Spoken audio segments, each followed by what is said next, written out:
The essence of negotiation is really to have something to do with results and at the same time to build some sort of relationship with your client or the person you're purchasing from, depending on whether you're buying or selling.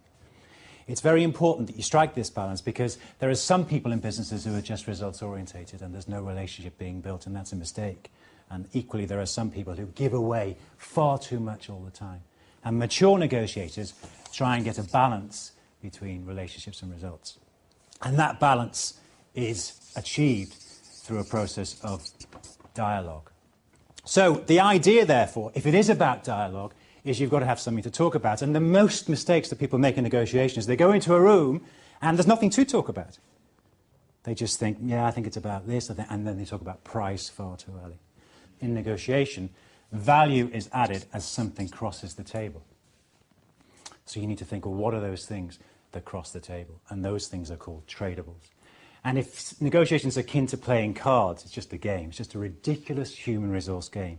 If it's similar to playing cards, then you need a full pack. So the definition of a tradable is something that's relatively easy for you all to give and relatively valuable to the other side. Not necessarily dead easy, but relatively easy. So, Peter, you've got the idea of purchasing a car. What could be a tradable in that transaction? Promising them that they can do my MOT. Yeah, some future business might well be a deal maker in this instance, correct. Kylie, on gardening, what have you got? Yes, I could promise a gardener to recommend him to friends and family. Yeah, what a gardener needs hugely is a lot of names. He hasn't got the names. Very hard for him to get. Very easy for you to deliver. So if I had a gardener come round, certainly I'd say, here's a list of 10 names. You give me 10 credit offer, you can have those names. Very powerful, very easy for you to give. So Kylie, on the gardening example, I'm the gardener and you're the householder. So let's try it. So I'm going to cut your grass next Tuesday morning, 9 o'clock, Kylie. So the price for that is £20. Could you possibly do it for £15? No, I'm sorry, I can't.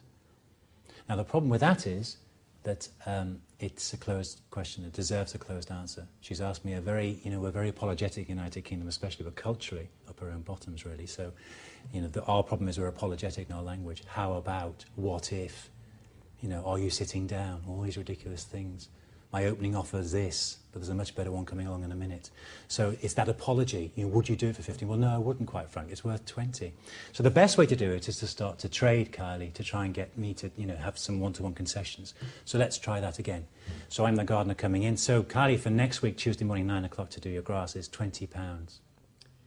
If I would give you names of 10 friends and neighbours, would you do it for 15? Have you got 10 friends and neighbours close by? Yes. That'd be really useful. I'd love those names. That's fantastic. I still can't do it for £15, though. So the problem there is Kylie's starting now to get one-to-one concessions sorted out, but actually, apparently, what's mine is mine and what's hers is still negotiable, because you have to say the words a certain way around. You've got to let them play their card first and make the whole thing conditional. Otherwise, she said she can give me her friends' names, and I still haven't given her the £5. So make it conditional by converting the words around to, if you, Malcolm, then I.